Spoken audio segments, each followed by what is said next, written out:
우리 말씀 에베소서 6장 10절부터 20절까지 말씀 다시 한번 살펴봅니다. We're gonna look up Ephesians chapter 6, 10 through 20.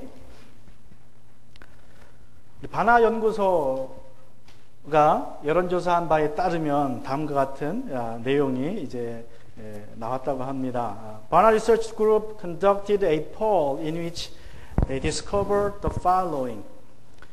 성인 미국 사람들의 3분의 2가 우리 사단은 살아있는 존재가 아니고 단지 악의 상징일 뿐이다 라고 믿는다고 합니다. Nearly 2 out of 3 American adults agreed that Satan is not a living being but a symbol of evil. 그리고 더 놀라운 것은 우리 복음적인 그리스도인, 우리 침례교와 같이 또 장로교 같은 복음적인 그리스도인들의 52%가 거의 절반이죠. 사단의 존재를 믿지 않는다고 합니다. And even more alarming is that among evangelical Christians like Baptist, Presbyterian, Methodist, 52% deny Satan's existence. 그리고 72%의 캐톨릭 신자들은 사탄이 존재하지 않는다고 믿는다고 합니다. And 72% of Catholics say the devil is non-existent. 이와 같은 사탄에 대한 무지로 인한 결과 중에 하나가 무엇입니까? What are the outcomes from this ignorance about Satan? I believe one of that is that, the church has become the battlefields. 여러분, 그 결과 중에 하나는 교회가 영적인 전투의 장이 되어버렸다는 것입니다. 그리고 또 많은 사람들이 예수를 믿으면서도 예수님이 약속하신, 우리에게 주시겠다고, 누리게 해주시겠다고 약속하신 그 풍성한 삶을, 우리 요한복음 10장 10절에 약속하신 그 풍성한 삶을 누리지 못하고 있다는 것입니다. Also, many believers do not enjoy. They fail to enjoy the light from the Lord to the fullest. Jesus promised in John chapter 10, I'll give you light to the full. But many of us do not enjoy that because they do not know much about the spiritual warfare. So we are going to talk about spiritual warfare today. Are you ready about it? 여러분, 영적 전쟁에 준비되셨습니까? 오늘은 영적 전투에서 승리하려면 우리 세 가지를 기억해야 된다는 것을 같이 살펴보고자 합니다. To win the battle, you should keep these things in your mind. Last week we talked about the first truth about spiritual battle. 우리 지난주에 영적 전투에 대해서, 전쟁에 대해서 첫 번째 진리 나누었죠. 무엇입니까? What is that? To win the battle, we need to know that the spiritual battle, we fight together. 우리 함께 싸우는 것을 우리가 나누었습니다. 영적 전쟁은 나 혼자 싸우는 전쟁이 아니라 함께 싸우는 전쟁이다.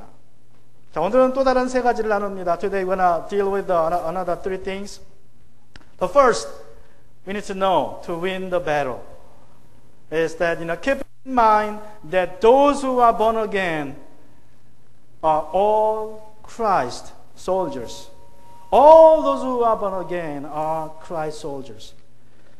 여러분, 거듭난 모든 사람들은 다 그리스도의 군사임을 우리가 명심해야 합니다. 우리 모두는 예수님을 우리 마음에 영접하는 순간 예수 그리스도의 군사로 태어난 것입니다. 여러분, 예외가 없습니다. At the moment we accepted Jesus Christ into our heart, into our life, we all have become born again, born as soldiers for the kingdom of God. There's no exception. 출애굽기 6장 16절에서는 하나님께서 이렇게 말씀하십니다. 이스라엘 자손을 부대별로 편성하여 이집트 땅에서 인도하여 내라는 주님의 본분을 받은 이들은 바로 이들 아론과 모세이고, 이스라엘 자손을 부대별로라고 말씀합니다. 이것은 이스라엘 자손이 이제 하나님의 백성으로, 하나님의 부대로, 군대로 새롭게 태어난다는 것입니다. 출애굽을 통하여서. In Exodus chapter 6, verse 26, God commanded Moses to organize the Israelites into military units. It is said, these are the Aaron and Moses to whom the Lord said, bring out the people of Israel from the land of Egypt by their host. Now, God is using the word for military, host. 또 출애굽기 7장 4절에 보면 하나님은 이스라엘 자손을 나의 군대라고 부르십니다. 바로가 너의 말을 듣지 않을 때 나는 손을 들어 큰 재앙으로 이집트를 치고 나의 군대요 나의 백성인 이스라엘 자손을 이집트 땅에서 인도하여 나가겠다. And in Exodus chapter 7, 4, God called Israelites my host. It is said, Pharaoh will not listen to you, then I will lay my hand on Egypt and bring my host, my people, children of Israel, out of the land of Egypt by great acts of judgment. 여러분, 출애굽 사건은 이스라엘 백성이 하나님의 군대로 거듭나는 사건입니다. 우리가 성령을 거듭났을 때 우리도 그리스도의 군사로 하나님의 자녀로 거듭나는 것입니다. Through the event of Exodus, the Israelites were born as the host of God. And when we are born again through the Holy Spirit, same thing happening to us. We are enlisted as soldiers of God's host. That's why Paul called Epaphroditus my fellow soldier in Philippians chapter 2:25. If you look up the verse on your outline, he said, I thought it is necessary to send you Epaphroditus, my brother and fellow worker and fellow soldier, and your messenger and minister to my needs. 여러분, 그래서 사도 바울은 빌립보 15절에서 에바브로디도를 나의 전우라고 부르고 있습니다. 그러나 나는 나의 형제요, 동역자요, 전우요, 여러분의 사신이요, 내가 쓸 것을 공급한 일꾼인 에바브로디도를 여러분에게 보내야 할 필요가 있다고 생각하였습니다. 여러분, 우리 모든 믿는 자들은 주님의 군사임을 기억하시기 바랍니다. Remember, all believers are the soldiers of the Lord. 여러분, 목사님만, 선교사님만, 또 집사님만 신앙생활을 오래 해야지 주의 군사가 되는 것이 아닙니다. 여러분이 예수님을 영접하는 순간 여러분은 주님의 군사로 태어난 것입니다. Not just pastors or missionaries or deacons are appointed to be soldiers. You didn't have to wait years to be appointed. At the moment you're born again, you become a member of the Lord's host. And secondly, keep it in mind that positioning is everything for victory. 또 두 번째로 우리가 영적 전투에서 승리하려면 위치 선정을 잘 해야 합니다. 거듭난 사람은 모두가 다 그리스도의 군사이기에 여러분, 우리의 관심은 내가 지금 그리스도의 군사냐 아니냐가 아니라 또 어떻게 그리스도의 군사가 되느냐가 아니라 내가 지금 어떤 그리스도의 군사인가가 중요합니다. Since we are all Christian soldiers of God's host, upon being born again, our focus should be what kind of soldiers I am. Not on how to be a soldiers, how to be a good soldiers I should be. That's the question we have to ask. 디모데후서 2장 3절에서 바울은 그리스도의 예수의 훌륭한 군사에 대하여서 말씀합니다. 그대는 그리스도 예수의 훌륭한 군사답게 라고 말씀합니다. In 2 Timothy chapter 2 verse 3, Paul talks about good soldiers of Christ Jesus. 여러분, 어떤 군사가 훌륭한 군사입니까? What is a good soldier? 어떤 군사입니까? What kind of soldier is a good soldier? 강한, 담대한 군사가 좋은 군사입니다. 그죠? 전쟁 소리 나면 도망치는 군사는 좋은 군사가 아닙니다. Now, a strong and courageous soldier is a good soldier. 지난 2003년 3월 4일에 있었던 일이라고 합니다. It happened on March 4th, 2003, just before the start of the Second Iraqi War. 영국의 이제 공수부대원들이 쿠웨이트하고 이라크 경계 국경선에서 이제 훈련하고 있었습니다. 사격 훈련도 하고 포격 훈련도 하고 있는 이제 시작을 막 했는데 갑자기 국경 넘어서 이라크 병사들이 손을 들고 나오는 거예요. 전쟁이 시작되지도 않고 그냥 공수부대원들이 훈련한다고 막 포를 쏘고 총을 쐈더니 이라크 군대들이 몇 명이 놀라가지고 자기 참호에서 나와가지고 그냥 항복을 해버린 거예요. 항복을. 전쟁도 시작 안 되는데. 그럼 어떻게 해요? 전쟁이 시작돼야 포로로 잡는데 전쟁이 시작 안 됐으니까 다시 돌려보냈대요. The members of English troops were on drill in shooting guns and shooting mortars. They just began. It wasn't during the war, just before the broke out of the war. They just practicing shooting guns and things like that. And when they started the drill, some Iraqi soldiers came out of their foxholes with their hands up in the air. They thought, the wars just started with the sound of shootings. However, it wasn't during the war, so the English troopers, they had to send them back to their own country. 에베소 6장 10절은 이렇게 말씀합니다. 우리가 강한 군사가 되는 비결이 바로 이것이라고 말씀합니다. 끝으로 말합니다. 여러분은 주 안에서 그분의 힘찬 능력으로 굳세게 되십시오. In Ephesians chapter 6 verse 10, Paul the apostle tells us how to be strong soldiers, good soldiers. He said, finally be strong in the Lord and in the strength of His might.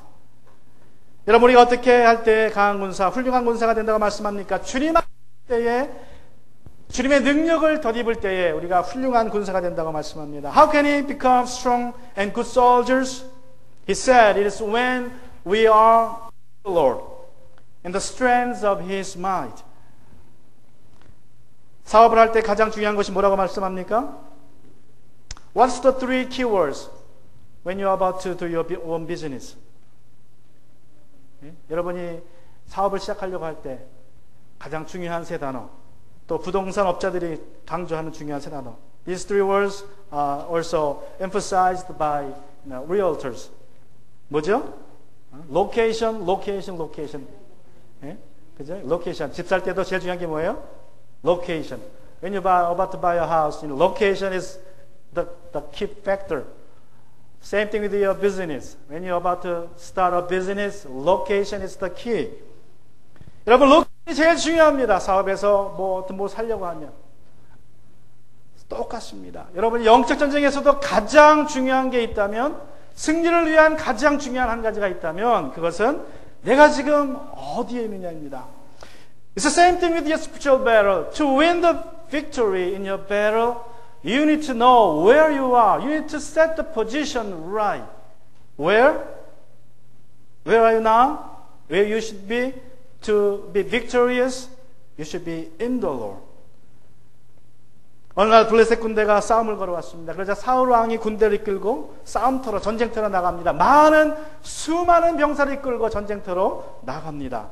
그런데 막상 전쟁터에 나가보니까 거인이 하나 딱 서 있어요. 거인. 얼마나 큰 거인이냐? 9피트 9인치. Almost 10 feet이에요. 10 feet. 3m입니다. 제 키보다 이만큼은 더 커요. 천장을 뚫을 것 같아요. One day, Philistines declared war against Israel. King Saul brought his soldiers, thousands of soldiers to the battlefield. But when they arrived at the scene, at the battlefield, they just shocked to see a giant. It's a giant of 9 feet 9 inches tall, about 10 feet tall. Can you imagine that? It's so big, probably hitting the ceiling in this church. All of them, seeing the giant, lost their heart. They were trembled. 여러분, 많은 병사들이, 그 수천 명의 병사들이, 또 그 왕이, 사울 왕이 골리앗을 보는 순간 전의를 상실해버렸습니다. 너무너무 큰 거인이니까. 골리앗은 매일 전쟁터 중앙에 나와서 도전합니다. 누구든지 너희 중에 하나가 나와서 나와 싸워 이기면 너희가 이기는 거고, 지면 너희가 지는 거다. 그러니까 1대1로 한번 붙자는 거예요. 한번 단판으로 끝내자. Goliath challenged Saul and his soldiers every day in the middle of the battlefields. He came out in the morning probably and cried out, just send one of you. So let him fight with me. He kills me, then you win. I will kill him, then we will win. Let's do it that way. For 40 days, every day he came out and challenged Israelites. But nobody came out. 여러분 40일 동안이나 매일 나와서 선동합니다. 너희 중에 하나가 나와서 나와 싸우자. 이기는 자가 이 전쟁에서 이기는 거다. 그러나 아무도 나가지 못합니다. 왜 그렇습니까? 사무엘상 17장 11절 보시면 이렇게 말씀합니다. 사울과 온 이스라엘은 그 블레셋 사람이 하는 말을 듣고 몹시 놀라서 떨기만 하였다. No one was brave enough to face him. Why? For Samuel chapter 17:11 says, when Saul and all Israel heard these words of the Philistine, they were dismayed and greatly afraid. 여러분, 그런데 이 골리앗을 본 다윗은 어떻게 했습니까? However, what did a young boy called David do when he saw Goliath? 어떻게 했습니까? 17장 우리 45절입니다. For Samuel 17:45. What did he do? Seeing the giant.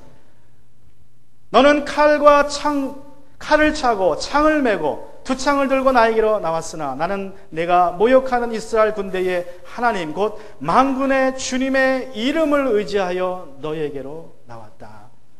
He said, then David said to the Philistine, you came to me with a sword and with a spear and with a javelin. But I came to you in the name of the Lord of hosts, the God of armies of Israel, whom you have defied. 여러분, 다윗은 주님의 이름을 의지하여서 골리앗에게서 달려나왔습니다. 여러분, 그가 주님의 이름을 했다는 것은 주님 안에 거한다는 것입니다. 주님의 능력을 덧입고 나왔다는 것입니다. 그리고 골리앗과 싸웠다는 것입니다. A boy David came against the giant in the name of the Lord, which means he was in the Lord. He fought with the giant, being clothed in the strength of the Lord. 다윗은 달려나가면서 어떻게 했습니까? 달려나가면서 자기 주머니에서 돌 하나 꺼내서 돌을 물맷돌에 넣고 돌리고 던집니다. 그 돌 하나가 골리앗의 이마의 정중앙에 맞고 그는 그냥 한 방에 끝났어요. 한 방에. 한 방에 죽었습니다. And as he was running toward the giant, he took out a stone out of his bag and he slung it. And he hit right between the eyes of the giant, killing him instantly. With one stone, David killed the giant. 여러분, 어디서 다윗이 그러한 용기를 얻었습니까? 어떻게 다윗이 9피트 9인치 되는 그 괴물을 싸워 이길 수 있었습니까? 그것은 그가 주님 안에 있었기 때문입니다. 비록 그는 어렸지만 소년이었지만 그가 주님 안에 있었을 때에 그 자이언트와 거인과 싸워 이길 수 있었던 것입니다. You know, where did David get the courage to fight 9 feet 9 inch giant? You know, when he was in the Lord, when he come out with the name of the Lord, he was able to face him and he was able to kill him, though he was a boy. 여러분, 내가 지금 어디 있느냐가 중요합니다. 나의 위치가 영적인 전쟁에서 승리를 지키는 비밀입니다. It's matter where I am now.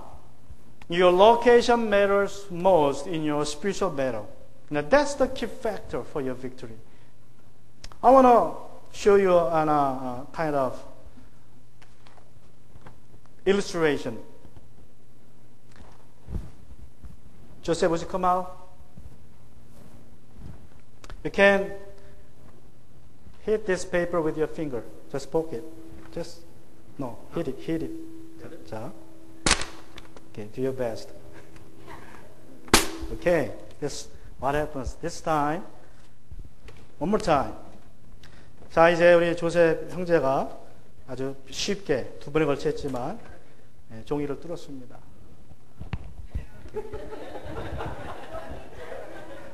Do your best. Okay, you give it up. 여러분 종이 얇게 혼자 있으면 아무나 들을 수 있어요. If this paper stands alone like this, anybody can poke it and tear it down. But when this paper with this, it's not a stone, but this, folder, you can't do anything. You can't tear it out. 여러분이 종이가 혼자 있으면 아무나 와서 그냥 잡으면 찢어집니다. 손가락으로 누르면 그냥 구멍이 납니다. 그러나 이런 폴더 같은 것과 함께 있으면 여러분이 어떻게 할 수 없어요.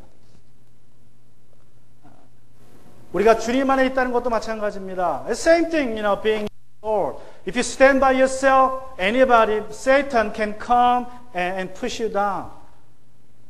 But when you stand with the Lord, you stand in the Lord, Satan can't do anything against you. That's what it means, where you are right now. Where is your location in your spiritual battle? 여러분, 그것이 바로 여러분 영적인 전쟁에서 여러분이 지금 어디 있느냐를 확인해야 될 이유입니다. 빌립보서 4장 13절에서 사도 바울이 말씀하기를 나에게 능력 주시는 분 안에서 나는 모든 것을 할 수 있습니다. 말씀하고 있습니다. In Philippians chapter 4:13, Paul declares, I can do all things through him who strengthens me. In other words, in the terms of spiritual battle, I can withstand all kinds of attacks from Satan in the Lord. 영적인 전쟁에서 말씀을 드린다면 나에게 능력 주시는 분 안에서 내가 사단의 어떤 공격도 막을 수 있다고 사도 바울이 지금 말씀하고 있는 것입니다.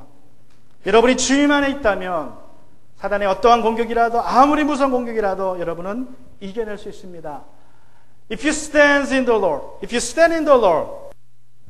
you will withstand any kinds of attacks, any fierce attack from Satan. 여러분, 거듭난 사람은 다 그리스도의 군사임을 명심해야 됩니다. 또 그리스도의 군사로서 사단의 공격을 막는 가장 중요한 것은 내가 주님 안에 있을 때임을 여러분 기억하셔야 됩니다. Keep it in mind that all those who are born again are soldiers for the Christ, and also keep it in mind that the strength to withstand the attacks from the Satan will be given when you are standing in the Lord. And thirdly, keep in mind that who is the real enemy? Who the real enemy is?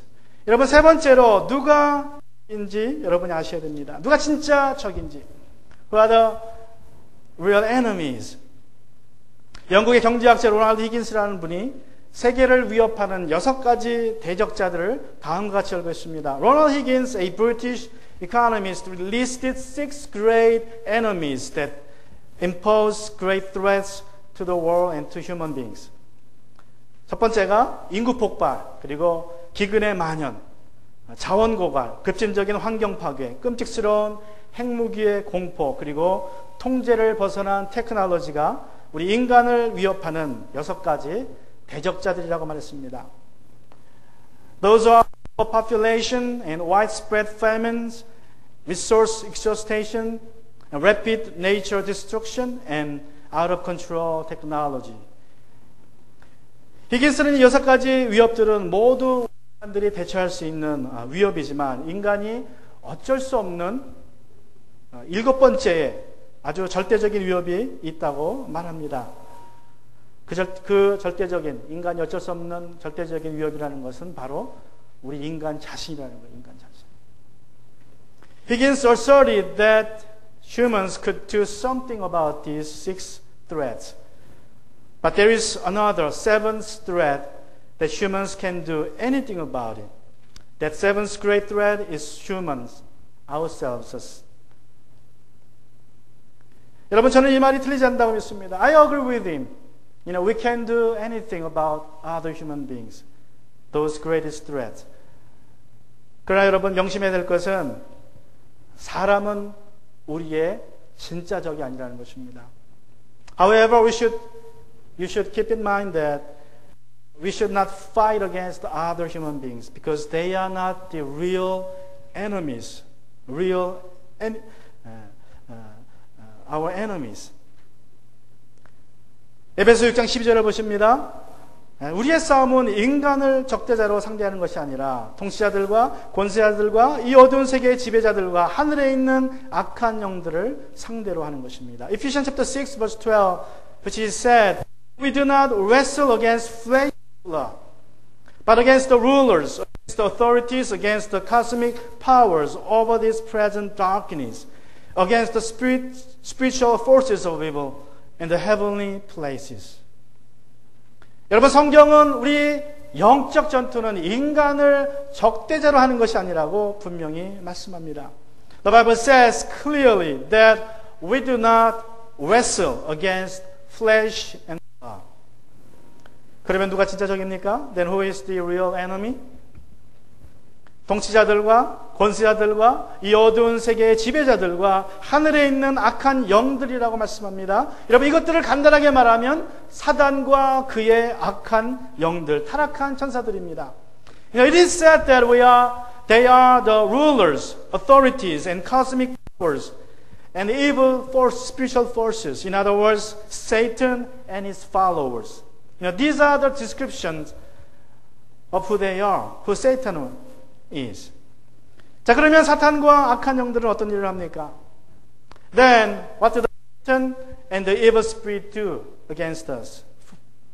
우리 에베소 2장 2절과 3절에 보시면 사단이 어떤 일을 하는지, 왜 그들이 우리의 진짜 대적인지를 우리가 알 수 있습니다. From Ephesians chapter 2 verse 2 through 3 we can know what they are doing and why they are the real enemies for us. 그래서 2절과 3절을 보시면 그때의 여러분은 허물과 죄 가운데서 이 세상의 풍조를 따라 살고 공중의 권세 잡은 통치자, 곧 지금 불순종의 자식들 가운데 작용하는 영을 따라 살았습니다. 우리도 전에는 그들 육신의 정욕대로 살고 육신과 마음이 원하는 대로 행하였으며 나머지 사람들과 마찬가지로 날 때부터 진노의 자식이었습니다. It is said in verse 2 and 3, in which you were once walked, following the course of this, following the prince of the power of the air, the spirit that is now at work in the sons of disobedience, among whom we all once lived in the passions of our flesh, carrying out the desires of the body and the mind, and were by nature children of wrath, like the rest of mankind. 여러분, 공중의 권세 잡은 자 그리고 불순종의 자식들 가운데 작용하는 영은 사단의 다른 이름입니다. The prince of the power of the air and the spirit that is now at war in the sons of the disobedience are just another name for Satan. 자, 그러면 사단과 그의 졸개들이 하는 일은 무엇입니까? What do they do? What do the Satan? 첫 번째로 세상의 풍조를 조장한다고 말씀합니다. 여러분, 윤리적으로, 문화적으로, 사회적으로, 법적으로 세상의 풍조를 조장합니다. 여러분, 한 예로 사단은 동성연애는 자연스러운 것이고 또 유전적이다라고 분위기를 조장합니다. 그래서 법적으로도 미국에서 이제 동성애를 인정하고 있습니다.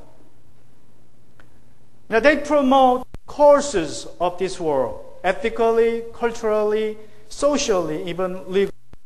For example, Satan promotes the atmosphere that homosexuality is just natural and genetic. And he is very successful right now that some states in the United States have legalized homosexual marriage. 여러분, 사단은 여러 가지 방법으로 세상 풍조를 주장합니다. 그냥 아무렇게 살아라. 마약을 해도 괜찮고, 뭐 남들도 다 그렇게 사니까 너도 그렇게 살아라. 그냥 하고 싶은 대로 살아라. 우리 분위기를 조장합니다. Satan promotes it's okay to live as you wish. It's okay to drug. It's okay to do that. Because everybody else does it.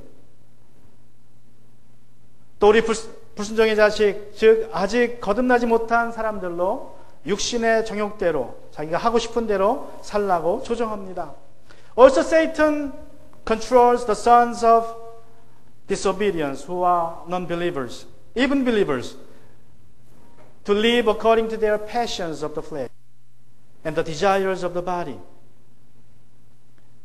여러분, 그러므로 사람들이 여러분에게 이해할 수 없는 말이나 행동으로 주고, 때로는 뉴스에서 볼 때에 정말 짐승처럼 사는 사람들을 볼 때에 여러분, 그들을 비난하고 정죄하기보다는 우리가 불쌍한 마음을 가져야 합니다. 왜냐하면 그들은 사단에게 조종당하고 있기 때문에 그렇습니다. 그들은 불쌍히 여기면서 그들을 조종하는 사단을 꾸짖고 대적해야 됩니다. Therefore, when you are harassed by people with words or actions, and when we come to witness some people living just like animals, we better not criticize them, nor condemn them, but we should rebuke the Satan and his evil spirits who are behind them. 여러분, 세상에서도 누가 사람을 죽였는데 그 사람이 정신병자라고 판정이 나면 어떻게 됩니까? 사람을 죽여도 재판에 가서 무죄가 됩니다. 왜 그래요? 제정신이 아니니까. 그는 정신병 때문에 그런 거지, 그 사람이 제정신이 아니기 때문에 그 사람을 벌 주지 않습니다. In a civil court, if a murderer found to be insane, he is exempt from punishment, capital punishment, because he is not the problem, but his insanity. 여러분, 신앙생활도 마찬가지입니다. 누가 여러분의 마음을 아프게 하든지 힘들게 하든지 사실 그 사람이 문제가 아니라 그들을 조종하는 사단과 악한 영들이 문제인 것을 여러분이 기억하셔야 됩니다. 그래서 남편과 싸울 필요가 없습니다. 아내와 싸울 필요가 없습니다. 속썩이는 자식과 싸울 필요가 없습니다. 왜 그렇습니까? 그 뒤에서 그를 조종하는 사단이 문제이지 그 당사자가 문제가 아니라는 것입니다. It's the same with our walk with the Lord. In our Christian life, people are not the problem, real problem, but the Satan and evil spirits that string people to do bad things. So you should not fight with your husband or your wives or your children,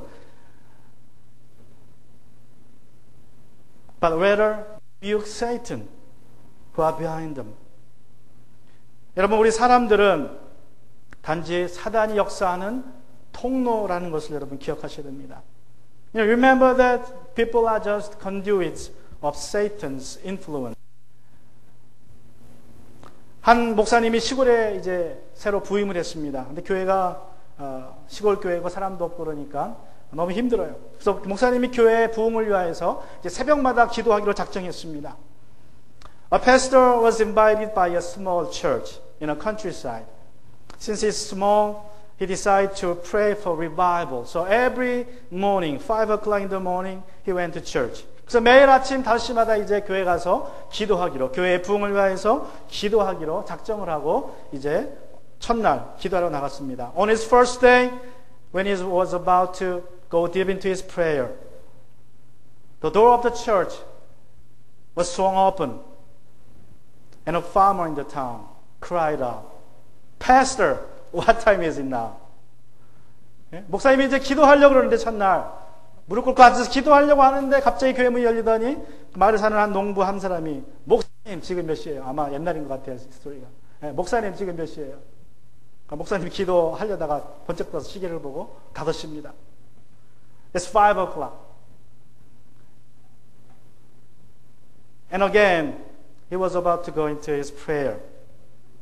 Then another farmer opened the door and asked the same thing. What time is it now? 또 이제 다시 돌아와서 기도하려고 하는데 또 다른 사람이 문을 열더니 목사님 지금 몇 시예요? 보니까 새벽마다 기도하려고 하면 이 농부들이 아침 일찍 일어나니까 교회 앞에 지나가면서 물어보는 거예요. 문 열고 목사님 기도하려고 그러면 몇 시입니까? Almost every morning, farmers, they just come by church and ask the pastor who was about to What time is it now? Almost every day, every morning. 그래서 어느 날 이 목사님이 결심을 하고 시계를 교회 문 밖에다 딱 걸어놨어요. So one day he decided to place the clock outside of the church, just by the door. So let farmers see, don't ask him when he was about to pray. 근데 어느 날 또 기도하고 있는데 기도하려고 막 이제 기도에 쏙 빠져들어가는데 또 문이 활짝 열립니다. And one day he was about to go deep into his prayer. And the door was swung open again. 그리고 그 농부가 물어봐요. 목사님, pastor. 저 시계 맞아요? Is the clock right? 여러분, 이런 일이 있을 때에 그 농부를 꾸짖어봐야 소용없어요. 왜 그래요? It's useless to rebuke the farmers. Why? Because he didn't know what he was doing. 여러분, 농부는 그냥 시간이 궁금하니까 물어봤다 생각하지만 사실은 사단의 조종으로 인하여서 자기가 목사님의 기도를 방해한다는 사실을 전혀 모릅니다. 그러니까 목사님은 그 농부를 꾸짖어봐야 별 소용이 없어요. 누구랑 싸워야 합니까? 사탄을 꾸짖어야 됩니다. Farmers didn't know that they were controlled by Satan, that he tried to stop the pastor praying for the revival in the church. So, knowing that, the pastor didn't rebuke the farmers, but the Satan. I think same thing we need to do. When something happened to you, bad thing happened to you, you don't have to fight against people, but the Satan. That's the real enemy. 여러분, 우리에게 어려움이 있고 우리를 힘들게 하는 사람들이 있을 때에 여러분이 그 사람과 싸울 필요가 없습니다. 그 사람을 조종하는 사단과 우리가 싸워야 됩니다. 이제 같이 눈을 감고 오늘 말씀 생각하기로 하는데 Let's bow our head and think about the sermon today.